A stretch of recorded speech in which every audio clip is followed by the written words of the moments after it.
The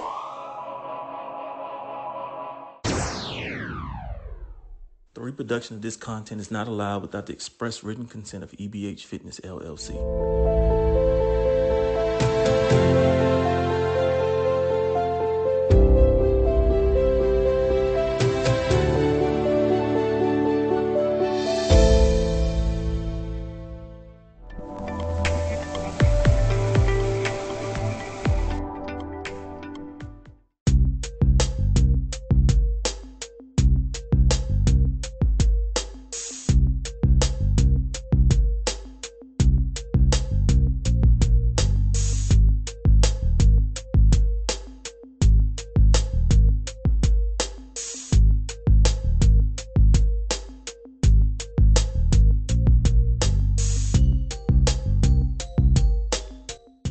I'm Dr. Timothy Hoover, and I'm taking to the house. Right now, I'm going solo. That's okay, not unfamiliar territory. And I'm going to do the best I can to represent for my co-host, Dr. C. Victor Herbert, Trey III. What's on my mind? Well, first thing I want to talk about, and we talked about it before in this platform, the PGA Tour and the Live tournament. What the hell? What happened? So, if you don't know, they have suddenly decided to merge together as one. Let's go back a little bit. A couple years ago, the Live Tour starting out backed by Saudis, paying these some of our best players, PGA golfers, high dollars, millions of dollars to start a new tour to compete, a rival against the PGA Tour. And so you had one camp of PGA pro golf, historical, traditional golfers, and then you got this upstart live tour that's beginning. And they were at odds. It was the Hatfields against the McCoys. Well, I couldn't be mad at those that went to the Live Tour when somebody offered you millions of dollars where you probably weren't going to make it on the PGA Tour. You're going to take it. I'm not going to tell anybody not take the bag, and they did. And then the PGA folks, Tiger Woods, Rory, McIlroy, hey, he's saying, no, you guys are the bad guys. Essentially, it's one guy against the other guy, and they're talking terribly about the other, Live Tour PGA. And then suddenly, just last week, just suddenly, now they're going to be one in a year or two. So that's not the problem that they merged. Wasn't a problem that they split. But the problem I have is how you merge. It's right. It's like cloak and dagger kind of thing. It's uh, seep in secrecy. And to today, there is no intel on how it came about. And even those that were at odds with one another, they don't know what happened. So I think they need to clean it up. And I'm talking about you in particular, the PGA commissioner, and your name escapes me right now to save my life. However, when there's lack of communication, when people don't know, especially those who are staunchly supportive of you, Mr. Commissioner for the PGA Tour, you need to be able to talk to them. You need to tell them what's going on, what's potentially going to happen, and that you're going to push this button. And Jay Monahan, okay, yeah, thank you. My producer's in my ear, and I say I appreciate that. And then Live Tour, Saudi. What's going on with you? You guys were going to be the upstart. You guys were going to put the golf world on its ear. And then you sell out or you merge. Why? What happened? Come on, give me something to chew on. Give me the backstory, how you guys came about. That's what I want to know is how this came about when you were so believing on your particular stance 2 years ago, and now it's like you don't believe. And so uh that's the only problem I have. Go make your money. You're still going to make millions of dollars, whether it's the PGA Tour slash Live Tour or if it's just PGA. And if there's a merger and it's going to happen, you guys going to make tons of money. But there's a lot of people that have egg on their face today. There's a lot of people that are looking very terrible. Again, it comes down to communication. That's what I want to start out with. That's not even my biggest problem. My biggest problem, it's summertime. The NBA is over. We got baseball. Football is around the corner. Pro camps are starting up. This is like the dog days. You're looking for information. You're looking for sports to watch. I watched baseball last night for the first time. My Dodgers, and they took it on the chin. Kershaw was giving up them panties, and it was like, golly, come on, Kershaw. This is my first game, and you guys want to take it on the chin like this? I got a chance, of course, to see the next game was the Yankees. I saw Yankees against the Mets. That's a nice little rivalry in New York, and the Yankees took it on the chin. But what I want to take away from the Yankee game is how they're faster stealing homes on the base paths. Aaron Judge is on the DL. Okay, cool. Power hitter. Stanton, power hitter. He couldn't do nothing last night. But how they put their people in motion, put runners in scoring position. And I'm a Yankee fan from afar. So Aaron Boone, as coach, I like what I see. I like the product that you put out there, and it's going to be interesting to see how you guys, your season unfolds. And it's still early. Dodgers, third place in your division. You're behind the Diamondbacks. Uh, I kid because I know it's a long season, and there's going to be a lot of highs and there's going to be a lot of lows. So I still expect you, Dodger, being a Dodger fan, I expect you, Dodgers, to be at the top in the end. But such a large turnover in the years. I'm talking about Trey Turner and the other Turner on third base, and so um, Corey Seager, used to have at shortstop. You got Mookie Betts because of injury playing second base. You got Lutz, and I mean, some people I don't even know. I don't even know some of these guys, and that's me. That's on me. I had to tune in. I had to pay attention. But one thing I do know is Dave Roberts. Dave Roberts is still the coach, and I trust in Dave Roberts. But I just want to see good quality baseball, and I'm going to start now that the NBA is over. I got to tune in to baseball, which is a little bit slower. But I am aware of some of the rule changes. A pitch clock. Batters need to step in. There's only so many mound visits that you can have. Each time a pitcher comes in, he has to face a minimum amount of batters. They're speeding up the game. So I haven't got a chance to immerse myself into the game yet to just see the difference. But what I hear is everybody's in favor of the differences because now it's 2.5 hours versus 3 to 5 hour games. And so everybody is thumbs up on several other rule changes. Looking forward to that. And then you got Otani and the Angels. Somebody needs to find out what they're going to do. He is a star. No, he's a uber star. Angels, are you going to be able to keep him? He pitches very well, and he can slug with the best of them. Angels, yeah, it's still Anaheim, it's still LA somewhat, but you can't put pieces around them and make them relevant in October.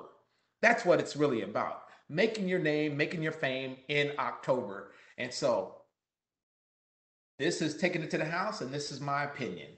He is not going to be an Angel after this season. I don't see it. Yankees will be calling, Dodgers will be calling. Will he go for the bag, or does he want to be able to play late in the season into the October?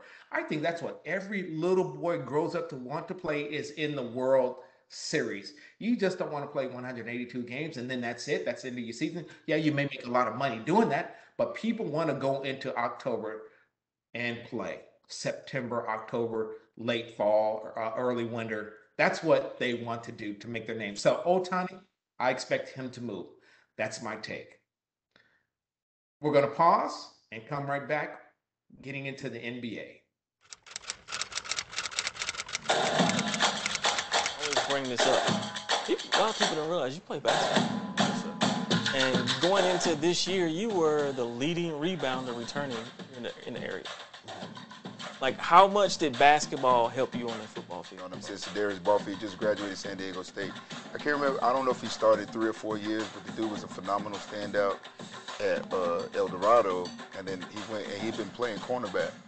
You know what I'm saying, at San Diego State. You know what I'm saying? But typically, what happens is people forget about, you know what I'm saying, athletes and stuff like that. That's in You know what I'm saying? That's going out there doing stuff. Yeah.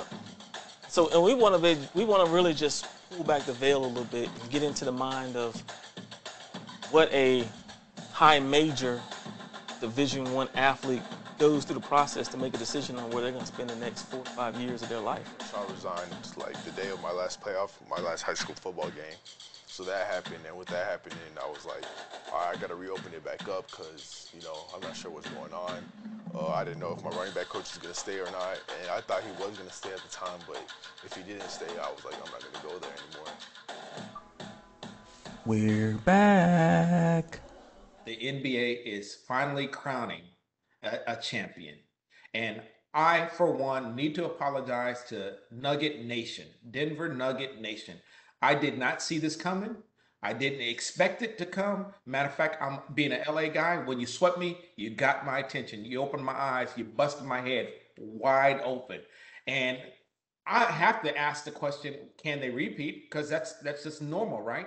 Can they repeat? Yes, they can, because nobody else can. That's the answer to that. But young, under 30, they're still in their prime, just coming into their prime.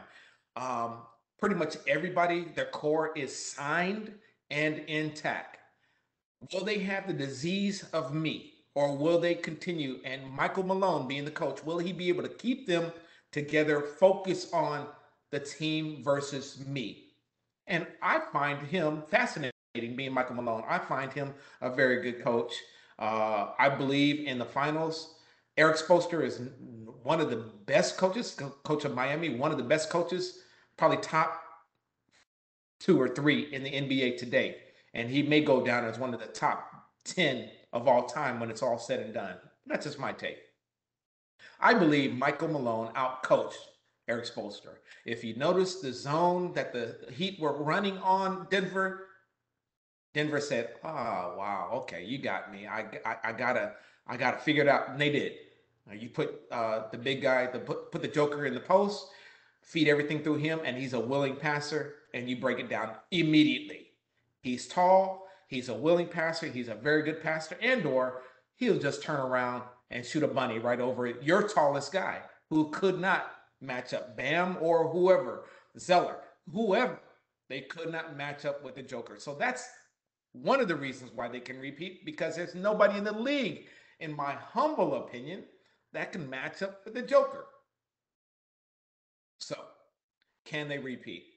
Yes, they can. Will they is a totally different question. Jamal Murray, man, oh man, you put the world on notice. You told everybody, I'm that guy. I admire your humility, Joker, you as well. You guys are not braggadocious. You're not popping your own collar. You're not trying to put any shine higher than the team. Everything was team oriented, from your style of play to your comments. So Denver Nation, to the Joker, Michael Malone, to Jamal Murray, to the team in its entirety, congratulations. You guys are deservedly the champions of the NBA. You closed out well. You did well. You gave Miami one game. They should not have gotten that game. That's where your coach called you out, but you buttoned it up. You got it together, and you took care of business. A 5-1 series, deciding series. So great job. Great job. So we got to go to, if we're in the NBA, we got to talk about the Lakers. What will the Lakers do? Well, my co-host will be here, and we're going to get into the Lakers rotation, the Lakers team. What are they going to do in the offseason after the break?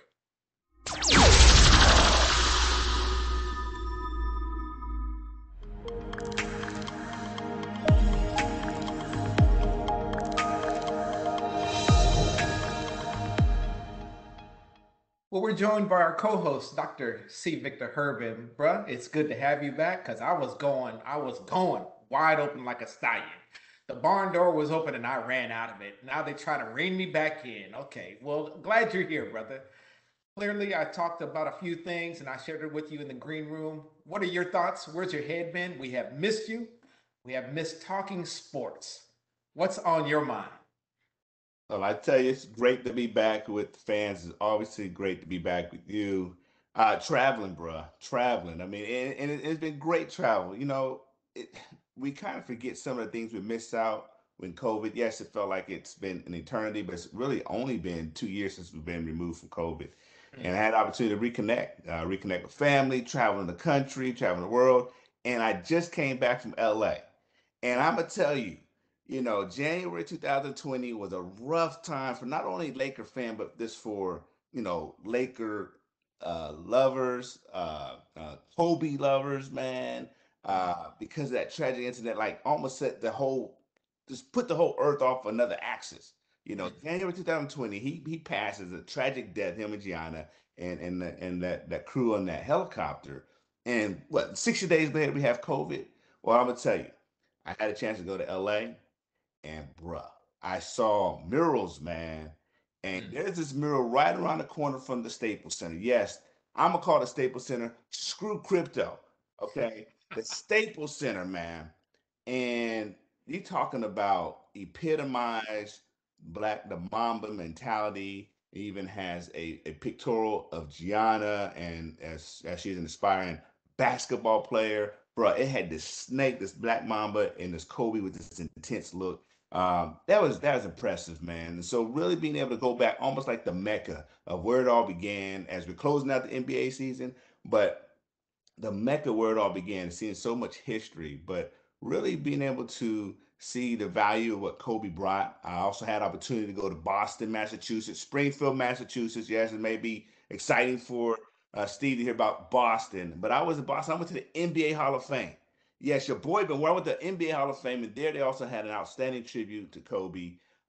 So this last couple of weeks, while I may have been off the grid, I've been in the element of sports and learning more about our fine country, learning more about family, and it's reconnecting. So it wasn't in vain, but I can tell you what, bro, it's great to be here. And yes, there's been a lot that's happened in the sports world since we had the opportunity to chat. And so, I mean, I know you already talked about it, but are you happy that the Denver Nuggets are hoisting a trophy and becoming the first time ever in their franchise history 47 years? I mean, like, as an NBA fan, not as a Laker fan, what do you think about that story? I am happy. One, it's a new champion. 47 years since their first title in 47 years. And so I like that backstory. I like their they're heroes, yet they're humble. I like that. I like seeing somebody, and it's hard to hate against them, right? It's not like I've been knowing them and it's the hated Boston Celtics. No, I don't hate them. I just, they're rivals for an LA fan. So you talk about Jamal Murray, Coach Michael Malone, the Joker, KCP, former Laker. You talk about Mr. Green and many of their players who have not won anything anywhere else at any other level. Uh, I'm just happy because not as an NBA fan, but just as a fan of the story, the success story, having the climb that proverbial mountaintop, succeeding and achieving. So I'm happy with it. But if you're a fan of the other NBA teams, can you be happy when your team doesn't win? Well, I'm that fan. I could say yes. Yes. What do you have to say? What is your take? Yes. I can say yes resoundingly. I, I'm excited. And I will tell you one thing, I am excited because, shall we say, and maybe I'm late to the party, a star is born. Look, I know I didn't give the Nuggets credit. You and I spoke about it many times over the summer. Like, okay, I don't think they've been tested. You know why? Because they're in a small market. And the NBA did not do a great job. I'm gonna blame the NBA. They did not do a great job of marketing the success of this team, the talent of this team. I was also one that says, who is Joker? The last 2 years he's won the MVP. Who is this cat? I wasn't watching those games, bro. This dude, it's like playing football, and you have that running back, and the team says, "We're going to run up the gut until you stop me." That's the same thing I looked at Denver. Hey, you know it's coming. You just stop him. That dude's averaging a triple double, and ain't no small triple double, not like 12 points, 10 assists, 10 rebounds, like a small triple double. No, dude is balling with 30, 20, 50. I mean, like he is getting it. And so what I like about the story is he has said, as humble as he needs to be, from an NBA player, we're used to a very boisterous and preposterous personality. He's not that. In fact, after they won, he said, "Hey, can we go? Can we go home? I'm ready to get back to Serbia." They're like, "Yeah, you got a parade." And he huffs, "A parade? Man, aren't we done yet?" So just to see him saying, "Look, I handled my business. Let me go on with life and come back." Not that he's dismissive of the what it means to be an NBA champion, but also shows I am a basketball player. I am a man that happens to be a basketball player. This is my life, but it is not my life. And so him still being able to attack it as the 8 to 5, but then really say, okay, we finished. I have other things and other interests, but he has such an appreciation for the game. So the star is born is what I learned. And yes, I'm happy that the Nuggets were able to do it. I'm upset that they had to go through the Lakers to do it. I don't think the Lakers are even mentioned to the point they were just a speed bump because I at least wanted to get one game. But to see what Joker did, man, and how he did it, I'm not saying he's Shaquille O'Neal level and the most dominant. I'm just saying at this stage in this NBA, I don't know what the answer is for that guy because he brought it. And Right. so, from the storyline to the original question, I'm happy to see what they were able to do. And maybe it's one of those things that sparks other players in the NBA, namely those wearing the Los Angeles Lakers purple and gold, to say, okay, you know what? If we want it, we need to go get it. Forget about Golden State. Forget about Memphis. Denver Nuggets is that team if we want to level up and be about that business. AD, the clock is on you now, for real. That clock is on you. Well, you being late to the party, you're not alone. There are millions, there are several NBA fans, the casual followers, who did not know Joker, 2-time MVP. Okay. Should have been 3-time MVP. I think they got Joker fatigue. Why? You blame the NBA. Well, the writers who vote for and many who voted for Joker saw this. You and I were late to the party. We did not respect him. We did not respect him. And he said, "Come here. You're going to respect me. You're going to respect me in the most humblest way. And I'm going to show you. I'm not going to tell you. I'm just going to show you." And he opened up our heads to the white meat. He sure did. He took your team, my team, used them like a tool, okay, and then threw them away, like at the park when you see the little rubber thing on the sidewalk. Yeah, yeah, They threw it out. Yeah, we were used like that little rubber thing. Yeah, and he threw us away, disposed of us as Laker fans, as Laker Nation, and then he got everybody else. Uh, he put Denver on the map. The other backstory is to see the stars of old, the old Denver Nuggets. We're talking about the Alex Englishes, to see them come out, who did not, the Dan Issels, who did not uh, do a lot, but win, but couldn't ever get the chip. And so I just like the backstory. But you and I were just late to the party. You will take notice next year. I bet you will. Because you said it. He may not be Shaq with force, but when you're the most dominating person with these rules of the game today, that's Shaq like. When you cannot be stopped, when there's no answer for you, that is Shaq like. And then everybody has to scratch their head. How are we going to match up? How are we going to beat them? So coaches are in the lab today. How are we going to stop the Joker? Because he can get 30, but he can get those 20 assists or 20 rebounds. He can beat you in more than one way. And so he can shoot the three. He can post you up. He can turn right. He can turn left. He can bring the ball down off the glass and dribble and start the offense as a point center. Better than Shaq. So you heard it here first. He is Shaq-like. He is that unstoppable force. And for the rules as they are today, because he can bang inside, he's bigger than anybody inside, and he can take you outside and bring your big man out, and you still can't guard the three. They they're going to be a force to be reckoned with, and they are a force. The other thing too, man, I love how he celebrated, man, like a big kid. You saw him take Jamal Murray, jump in the pool, force him into the pool, celebrating, drinking. He's having his beer, and everybody else is getting drunk, celebrating. And as much money as they make, when the champion does win, how they revert to little boys. You know, just like you and I would, jumping up and down and playing those all those years in the backyard, counting 3, 2, 1, and making that game-winning shot against nobody but yourself. But they get to the mountaintop and they win, and then they revert to little boys. So, yes, I'm excited to get back to answering your question again. Excited about it. But I do want to ask you, you mentioned the Lakers. What are the Lakers going to do in this offseason? You said Anthony Davis, you're on notice. What is AD going to do? What's LeBron going to do? What is Ham going to do? What's Pelinka going to do? Is the roster going to stay intact? I definitely got an opinion. I certainly want to hear your opinion on what are the Lakers going to do to match up or to even improve on their lot in this next season coming forward. Great question. I'd like to believe that the team we ended the season with is a solid championship caliber team minus a few pieces. Do not go around tinkering everything that they've done last time.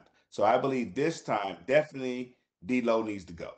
All right, we need someone, we need a player, we need a point guard, we need someone that's going to be able to give us that juice. And so when they get rid of D'Lo and find us a piece that can help LeBron take the rest. You know, let LeBron balled out. So we know he wants to play. He gave us everything we can ask a 38-year-old to do. That is stuff that AD was supposed to show up for. So we need to be able to compensate for that. If LeBron has that off night or he needs to take the time off. D'Lo failed.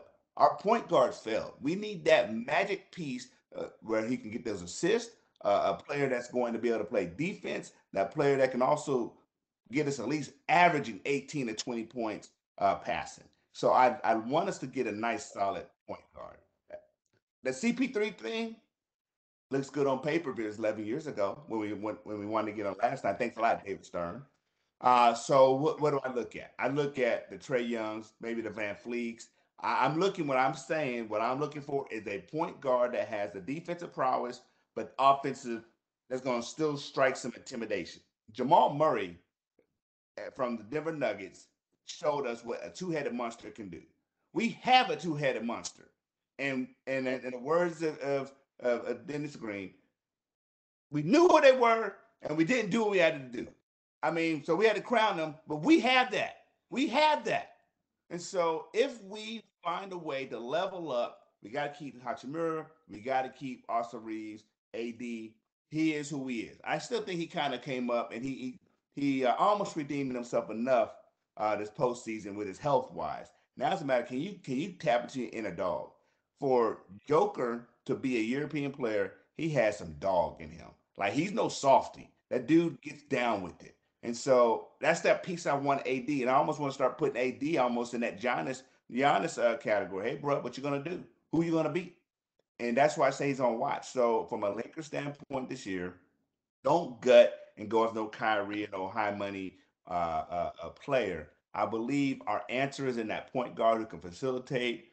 We saw what AR-15 was able to do, but it's a top tier ball handler that can take that pressure off. I think we're only a couple pieces away.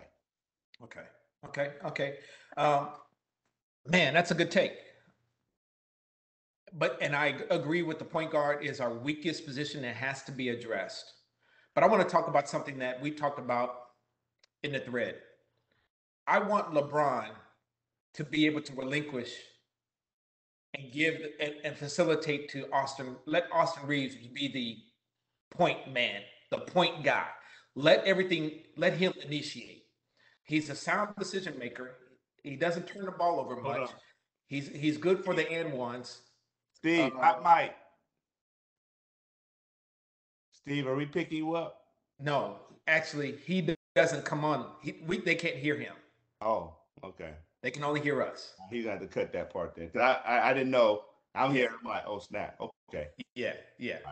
All right, so you go back for your top. So Yeah. So I agree with your take. I believe LeBron has to relinquish the alpha, but I don't believe that's in his DNA. So I would like him to say, let everything start, let everything be initiated by Austin Reeves from bring the ball up, initiating the offense. That's what I would like to do. Whether we get a point guard or not, that's number one. He needs to be re-signed. That's number 1A, 1B. Flip those if you will. Um, Lonnie Walker. I want Lonnie Walker back. I want Rui Hachimura back. D'Lo, I can do without. Van Vliet.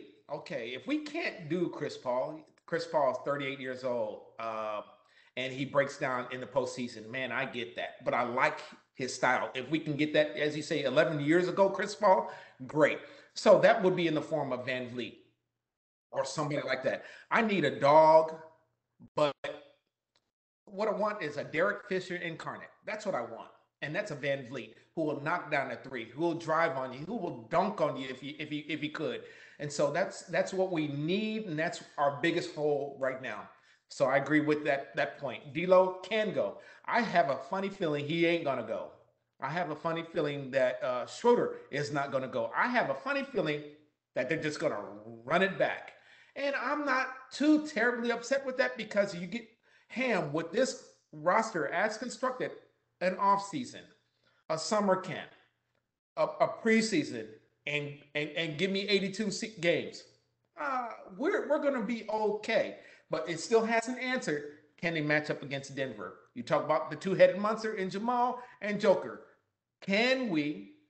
And Ham is a defensive specialist. Can we match up with them? I believe we can because it takes time. It takes time to build your chemistry on defense, come up with a scheme that everybody buys in. And so when you don't have a core together and they've only been together for maybe 10 to 20 games to go up against a team that has had seasons together, you're outmatched. They were outmatched talent-wise and as just chemistry and communication. Those were our biggest flaws when we went up against Denver, as the Lakers were trying and were competing and losing. I think a total of 12 points as of the four games as a differentiation, maybe a little bit more, but bruh, I'm okay if they do nothing, but we need to do something. And I just don't know that magic answer. I don't have that magic answer. yeah, I'm with you. I still would like to believe we could have won one or two games. I that's why tinkering the roster is a little frustrating right now because you don't know how good we really are. Did we just run out of steam? Were we tired? We were an 8 seed, a 7 seed. We had to go through a lot just to get back in that position. And so the question is, who are we? Who are we now? Are we the top four in the West? Are we top four in the league? Because that allows us to say how much tinkering do we need to do. I love your point of maybe we already have our talent. If Austin becomes the point, who's already gained the trust of LeBron. And so maybe we already had it, but they only know that if they go through a training camp, as you stated, to gain that trust.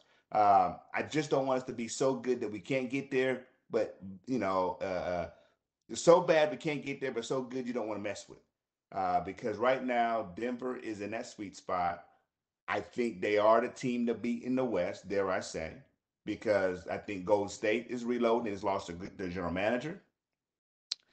Phoenix Suns looks great on paper, but they're about to lose Chris Paul and they're getting a new head coach.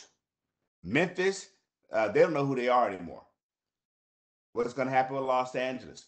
These injuries between Kawhi and PG. So I'd like to think that we are top four in the West, as is.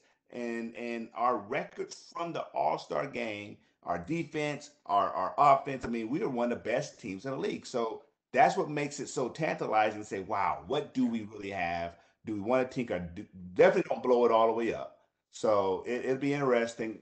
Do not want to be in the shoes of Rob at this stage, but I'm encouraged what we have. I'm not disappointed by our season.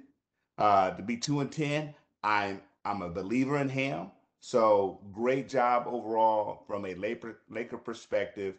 To even think that we made it to the Western Conference Finals and lose to the eventual champions of the league, I have no concerns about how our season went. Okay, so let's wrap up the NBA as the NBA is over, but there's still one a hangnail. There's one thing hanging over the league, and that is Ja Morant and what the league is going to do with him. I have a take, and we talked about it before, but I expected to hear something today or yesterday. Now that the NBA is over, what do you think is going to happen to Ja Morant? And you may want to give our fans a little background on where we're at and what we're talking about. Man, what do I think they will? What do I think they should? That's a good question. I think they should. I think they should suspend him for the year. Yeah, I said it. The whole year. Let's put him and any other player on notice who do not understand the magnitude nor the platform they represent. And if they have an identity crisis between they want to be part of the streets or they want to be part of the court. Because enough is enough. Our nation already is underneath enough challenges with gun violence and these mass shootings that we want to glorify guns from our NBA players. If you want that part of your lifestyle, go have it. This is the land of the free, home of the brave, right to bear arms. Do what you want to do. You just don't need to wear my uniform to do it. And I would like Adam Silver to say, hey, great job, Memphis, the first time you tried to handle this. Unfortunately, you were unsuccessful. This is now in the league of the NBA. We will find him and we will suspend him for a full season. That's what I would like to see. That's what I like. What I think they'll at least fine him. I think they will at least fine and suspend him for a minimum half the season, at least 42 games. That will disqualify him for any postseason awards. That will also pretty much sink Memphis Grizzlies as a franchise for being able to do anything this year from a playoff or even contention. I just don't want to be in a situation where they make him the martyr. And at the end of the season, all right, look what Ja Morant and the team were able to do. He was suspended for half the season, yet they were able. I don't want that narrative. I don't want to hear his name anymore. He was a menace to the league. He was a menace in the city of Memphis to hear some of the things he had done off the court. It's just he has not learned his lesson until you start messing with his pocketbook. And on the heels of that, I believe the NBA should have, and any of these leagues should have a moral clause uh, when you're not representing the standards and disciplines of a citizen and an ambassador for your respective league. But that's me. Okay. Okay. Um, I think the suspension is inevitable and a fine is inevitable. I think they're going to happen. Um, I, I am more concerned about what they do for recovery. The person, John Morant, not the NBA baller that we are known to love and respect. John Morant, the man. Clearly, there is something wrong. I think we need to identify what is wrong to be able to correct what is wrong. Image problem, self image, how he looks, how he feels, what does he represent, who his community is. Um, and I say all that because what is John? Maybe 22 years old, 22, 23. and he's can be the face of the NBA. And I believe the NBA is invested in him because there's no LeBron is almost done. Who will be able to take this league forward? So on the court, and for his athleticism and his style of play and what he brings to the NBA dollars,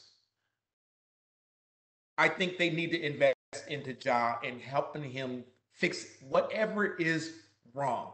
So yes, I don't like what he did in showing guns and displaying himself. I don't like him representing himself that way because I believe there's more to life, right? There's just more, and you're a star. But we really don't know these guys, right? We really don't know any of them.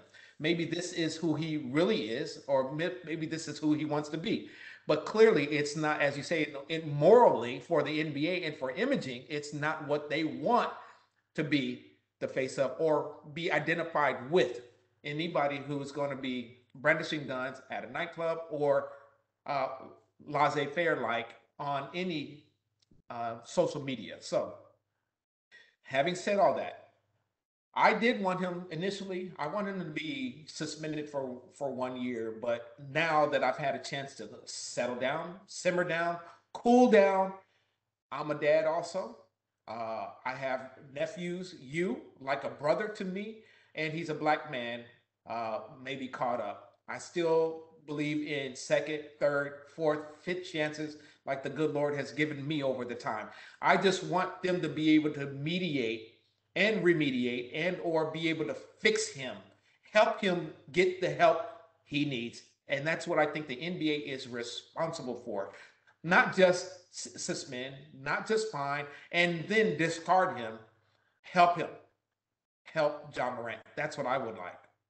Okay, but what is the suspension? So you said not a full season. So what do you recommend? I'm with you on treatment. And I'm with you on not discarding. He can take a year, be suspended, and still have treatment through that 12 months, and then come back still undergo treatment for healing. But what is your timeline? What is it that you think they will do as far as a time? What's the recommended suspension time? So, what was it? 8 games this last time, and it's going to be more than that. I think a year is too much. So for I think his name is Miles Bridges, domestic violence. He got 30 games by Adam Silver, and that's the most he's given out. I believe this is going to be more than those 30 games. I think a year is too much, but it's going to be more than 30 games. You said half a season. That's cool. His pockets have already been hit. We're talking about endorsements, off the court endorsements, where most of them are making most of their money. He's already been hit there. So I believe he'll get at least half a season. That's what I believe. Uh, Here's what I want, Tell, is to, we talk about getting him counseling, remediation, whatever. But the punishment needs to be so severe that next time he'll be banished from the league. That's what I want. So I don't know what it's going to take to get that across. I don't know. I don't know the psychology of Ja. I don't know the psychology of even the NBA. But I do believe some sit down, some hard discussions are being made or have been had, and they're waiting for the season to be over. Well, now the season is over. I believe they're ready to act. I believe that the Basketball Players Association is also part of this decision making, so everybody will buy in. Ja himself will have to, at some point, own up to this is not good. Clearly, he apologized before. We thought it was sincere. We thought, okay, he's got it. Message received, and he was going to be a better person, only to have this happen again. And it was a slap in the face of Adam Silver and everybody who believed in the first time. So that was embarrassing. It's embarrassing for the league and for Ja Morant. So that's going to have to be okay. The next time, we're not going to accept no apology, and we're not going to accept no excuse that it was a toy gun this time that he was brandishing. No, no. They thought it was a no, no, no. We're not accepting any of that. Image, moral clause, violation of that image and what we're trying to be perceived and how we're trying to still get kids to buy into the image. And he has a lot of followers on social media.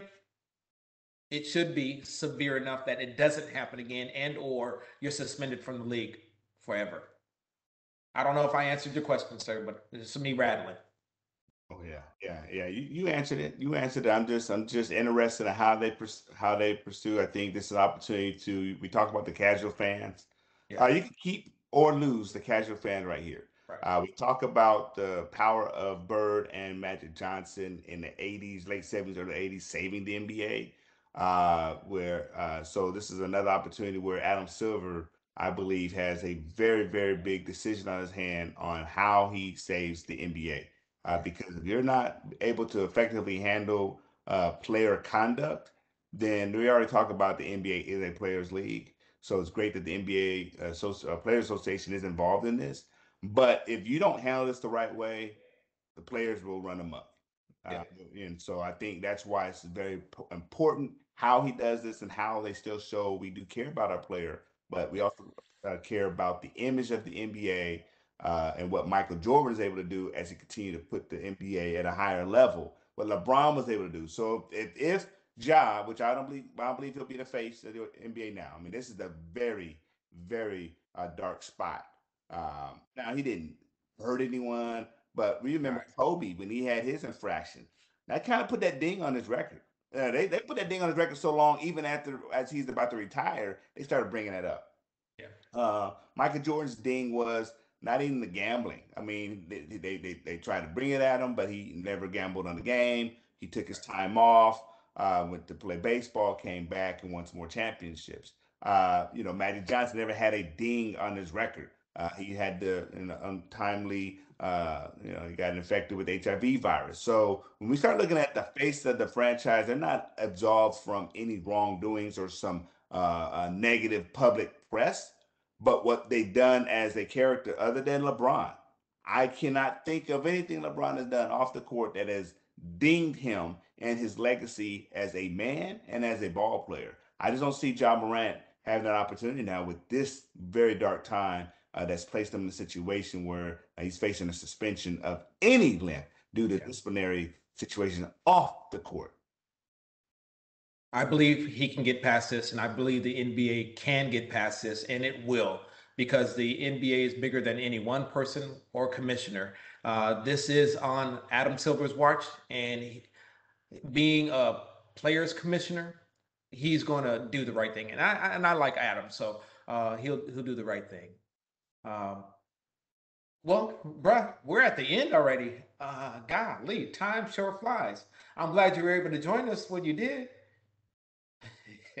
Yeah, I'm glad to be here, brother. I still got jet lag on me, but I knew I was gonna leave you hanging, bro. I was gonna come. I'm still sporting the LA hat. I'm still in the mix. I'm here, baby. I love you too, man. Never leave your wingman. And you did leave me. I appreciate that. I got a couple of takes, man, as we close this up.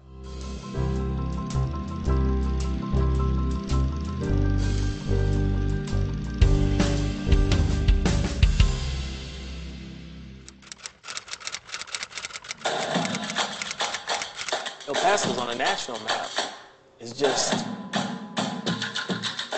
things aren't big. We're not promoting those student athletes that are doing those activities. So I hear how you're doing on the athletic side. How about the academics? I call it, and it's a championship mindset. And like I said, you got the number one. You got the athlete has to have the will to work. Then they got to show up and put in the work. Third thing is you got to have parents, and then the fourth thing you got to have parents that's willing to invest. Like whether it be financially, their time, because before she was able to drive, we together 5 6 days a week, and she wasn't driving herself. Yeah. That's parents having to bring you. When we go into tournaments and she go into whatever, parents having to put up, the stuff like that. Talking to me about El Paso and stuff like that, and it just gave me this sense of pride in my city, because it's like they know who we are. We go to national tournaments, and it's like people call us the Texas girls, me and Imani. We're the Texas girls. We're back. I want to, Theo Matthews, for a lot of you don't know, he's in our background. He helps us with our social media. Just recently had a significant operation, heart issues, and we're just saying, taking it to the house, we're thinking about you, sir, and we are praying for a speedy recovery for you. And listen to the doctors, listen to sound advice. And you got to take care of my niece, and you got to take care of my nephew. Okay, so we love you, Theo. Get well soon. My last take. Major Terry Hoover, recently promoted to major, got a chance to go to Germany, pin those oak leaves on her, and we want to just say congratulations to you. Well deserved. It was earned and not given. And being in a male dominated career, how you're pressing forward, you made me proud, your family proud, and we're behind you 100%. And only God knows, and your future, but we're with you. We got you, and congratulations again. And that's me taking it to the house, and I'm out. Hey, love the shout out, Unc. I will add to that. to Jeremy Brian Hoover II, also known as JB. Congratulations on graduating from high school. Remarkable high school career. You dominated on that football field there at El Segundo High School, and now you're off to start this journey at San Jose State. As the eldest male in the G3 of HHB, I want to say congrats. I love you. It's been awesome celebrating with you this last weekend, and I look forward to great things. I want to say kudos to your mother and your father, Jeremy Hoover the first, or we just say Jerms, and then Carolina Hoover. Thank you all for raising an outstanding young man and a citizen.